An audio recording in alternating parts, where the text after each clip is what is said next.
Hello guys, welcome to V vlogs. இன்றைக்கி என்னோடய journey வந்து பார்த்திங்கன்னா ரொம்பவே ஜாலியாக ஹாப்பியாக ஸ்டார்ட் ஆச்சு. நான் என்னோடய காலேஜ் முடிச்சுட்டு அப்படியே வந்து பெரியகுளத்துக்கு வந்து பஸ் ஏறிட்டேன். ஏன் அப்படின்னு பார்த்தீங்கன்னா, ஒரு குட் நியூஸ், எங்கள் அக்காவுக்கு பொண்ணு பிறந்திருக்கு. ஸோ செகண்டாக பிறந்திருக்கு.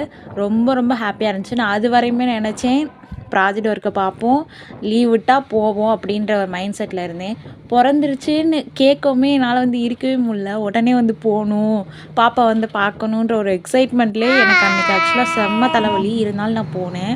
இது வந்து மார்னிங் எடுத்தது. நானும் எங்கள் அக்கா பொண்ணும் வந்து ஹாஸ்பிட்டல் நைட்டு டைம் ஸ்பெண்ட் பண்ணிட்டு திரும்படி காலைல வீட்டுக்கு போயிட்டு ஃப்ரெஷ்ஷப் ஆகிட்டு இங்கே வந்துடுவோம். இப்படி தான் எனக்கு ஒரு 4 டேஸ் ரொட்டீன் வந்து போயிட்டு இருந்துச்சு. இது வந்து அந்த ஹாஸ்பிட்டல் வியூ. ஆக்சுவலாக அந்த ரூம் வந்து செம்ம வென்டிலேஷனாக நல்லா இருந்துச்சு.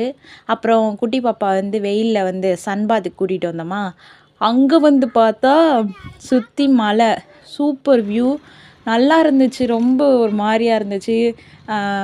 எங்கள் அக்கா வீடு வந்து ஒரு மாதிரி அவுட்டராக இருக்குமா, இது வந்து ரோட்டில் வந்து பஸ்லாம் போயிட்டு வேடிக்கை பார்த்துக்கிட்டு ரொம்ப டைம் பாஸாக இருக்கும்.